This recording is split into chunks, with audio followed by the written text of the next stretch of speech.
Welcome. Family, Movies Brief here. Today, I'm going to explain an American dystopian film called The Darkest Minds. Spoilers ahead.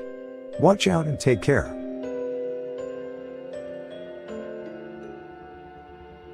In the year 2043 in the United States, children and teenagers start to die because of a terrible disease that only afflicts children. This disease is contagious and spreads very quickly. However, this disease is only lethal to children but not to adults. As a result of this virus, 98% of children and teens die, and only 2% of children survive the disease, and the children who survive become abnormal. The disease triggers a special ability in these children which makes them dangerous. The government urges all parents to hand over their surviving child to a camp for healing and research. And at that time, the President of America, President Gray, claims that his son, Clancy, has survived the disease and is currently being treated at the camp for healing, and his condition is getting better. In the camp, doctors and scientists classify children and their disorders into 5 colors. First, it is the greens, for children whose intelligence has increased. The second is blue, for those who have telekinetic abilities. The third group is gold, who have the power to manipulate electricity. The first 3 groups are considered to be quite safe, and are only being treated in healing camps. The fourth group is the group that is considered dangerous, which is the red color for those who can control fire, and the 5th group is orange, the most dangerous group, for those who can manipulate the minds of other people.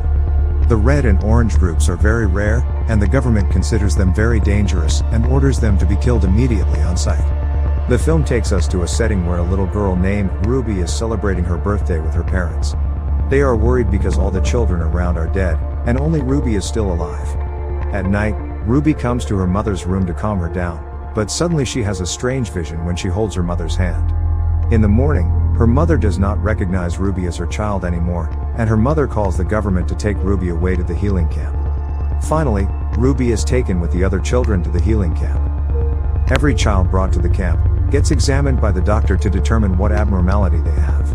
Ruby is taken to the examination where she is identified as being orange, the most dangerous group that can control other people's minds.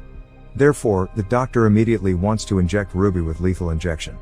But Ruby is able to control his mind and convince him that she is green, the ones whose intelligence has improved rapidly and is not considered dangerous. On the camp, there are 3 groups, green, blue, and gold, but there are no red nor orange, because they are all killed immediately on sight.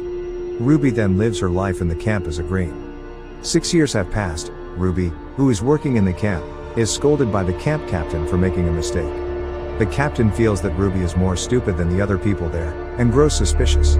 However, Ruby's campmate tries to defend Ruby and insults the camp captain, which infuriates him, and as a result, the captain takes her away for punishment. The children are treated really badly in the camp. Later at the camp, frequency tests are often held.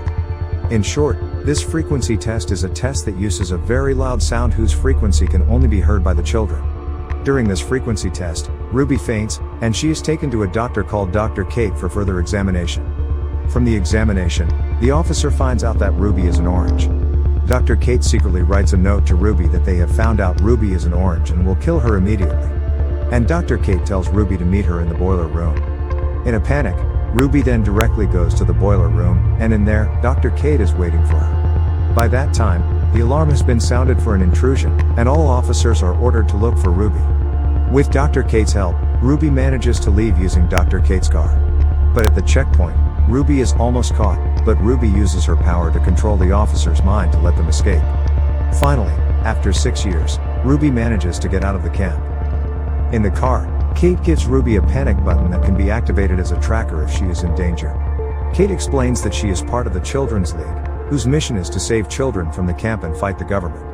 Kate takes her to a gas station to meet her boyfriend, Rob, who is also on a child rescue mission. But when Ruby almost falls and holds Rob's hand, she has a vision of Rob, who seems to like abusing children. Ruby becomes suspicious of their motives.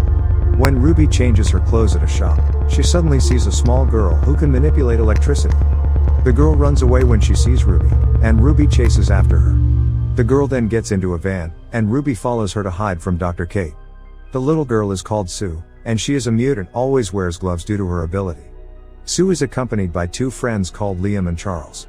Liam is a blue with telekinesis ability, while the intelligent Charles is a green. They agree to go with Ruby and help her escape from Kate. On the way, there is a woman who tries to chase them. Her name is Lady Jane. Lady Jane is a child hunter who works for money. While in pursuit, Kate also tries to pursue them. However, Liam uses his telekinesis power to harass them by scattering the leaves, cracking the road, and even knocking down the trees. As a result, they manage to escape. They also begin to get to know each other better, but Ruby does not reveal her identity as Orange and lies that she is a green. Liam explains that they are on their way down the East River to a group of children led by a mysterious person nicknamed the Slip Kid. They don't know the identity of the Slip Kid, but it looks like he's an orange who can control people's minds. He also explains that the Children's League led by Dr. Kate is not a good place to stay. He used to be in the Children's League, where they train children to use their abilities to fight against the government. Liam didn't like the idea of becoming a soldier, and so he eventually left the League. Meanwhile, Ruby and the others spend the night at an inn. Ruby remembers the time with her parents. It is revealed that she couldn't really control her ability, and because of that, she accidentally erased her parents' memories of her when she was a kid. While sleeping, Ruby accidentally touches Sue's hand and then gets a memory that Sue used to be in a government camp, but eventually, she and hundreds of other children rebelled and fled, and the rebellion was led by Liam. Because of the trauma during her life at the camp, Sue became mute. In the morning, they go to a long-abandoned mall to shop and pick up some supplies. They really enjoy their moment together, since they never have a normal childhood. But suddenly, their bodies are lifted and controlled by a group of people. Luckily, Sue uses her electric power to stop it. It turns out that they are also a group of children who have telekinesis abilities. At night, they talk about the Children's Association in the East River and its very secret nature. They know where East River is, but they can't tell Ruby and her friends the exact location because it's a secret they cannot tell. However, Ruby uses her telepathy secretly to make one of them unconsciously gives a clue about the location, which is the letter EDO. Later that night, the genius Charles tries to figure out what EDO is, but he finds nothing. However, after speaking with Ruby about her father being a cop, Charles starts to realize that EDO might be a radio frequency. He concludes that E represents 5, D represents 4, and O represents 0. And he uses the number 540 for the radio frequency. Finally, they receive a message from the frequency and finds that the location is at Lake Prince, Virginia. The next day, on the road, they are ambushed by Lady Jane, the child hunter, and she uses the sound frequency of her rifle to incapacitate the children. Luckily, Ruby uses her power to control Lady Jane's mind, and gives Jane a deserving punishment. Liam and the others are shocked that all this time Ruby is orange. It turns out that Ruby has lied to them all this time because she isn't proud of her abilities. Sometime later, Ruby confides with Liam about her past. And they start to fall in love with each other. Finally, they continue their journey and arrive at Lake Prince, Virginia. There, they meet other children like themselves. They are so amazed because they haven't seen that many children in a very long time. They also meet the Slip Kid, and it turns out that all this time, he is the son of the president, Clancy Gray. Clancy is an orange, just like Ruby. At night, they have a party. Liam and Ruby dance together romantically.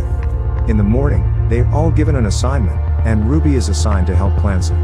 Clancy tells Ruby that he is one of the first people to survive the terrible disease, and the government used him to experiment to create a cure. But the doctor failed. And his father, the president, lied to the public that they had found the cure. Clancy eventually escaped and formed a children's association where all the children can live safely. Clancy then teaches Ruby how to control her power and control other people's minds without touching their hands, and Ruby finally succeeds. In return, Ruby teaches him how to erase people's memories. However, during this process, Clancy controls her mind and tries to kiss her. Ruby is distraught, and she hits him and leaves. Ruby and her friends finally decide to leave the place. But while on the run, they are ambushed by troops from the camp. Liam tries to fight back, but suddenly he becomes unconscious. It turns out that Clancy has made him unconscious. It is revealed that all this time, Clancy has been the mastermind behind it all. Clancy has contacted the camp captain to arrest all the children. Clancy has been manipulating his father, the president, and taking control of the government using his power. His main goal is to create his army of children with superpowers so that he would never get abused by anyone. Ruby then uses her power to make the camp captain commit suicide, and Sue controls the electricity to create a trick to escape. Suddenly armed forces arrive with helicopters to arrest all the children. The troops brought the children in the red group who can control fire. It turns out that they are secretly weaponized by the government, and they set the camp on fire. The battle finally ensues. The Red Army tries to burn Liam and his friends, but Liam uses his power to retaliate. But suddenly, Clancy comes in the middle of the battle and manipulates the minds of all the children there. Liam and the others are forced to leave the location and leave Ruby there, because only Ruby has the power to face Clancy. Ruby uses her ability to create her army. However, Clancy shows his brutal nature, and controls their mind to kill themselves by shooting each other. Clancy then tries to use his new memory erasing powers to turn Ruby to his side, and forget her friends. But Ruby uses her power to control the pilot's mind, and a helicopter crashes and explodes. Ruby manages to escape the explosion with the help of Charles, but unfortunately, Charles gets burnt, and he is severely injured, leaving Ruby no choice but to use her panic button to call the Children's League for help. The next morning, the League squad comes to pick them all up. Charles is immediately taken to the hospital for treatment, while Sue is adopted by a good family. But Liam is arrested by the League because he has betrayed the League before.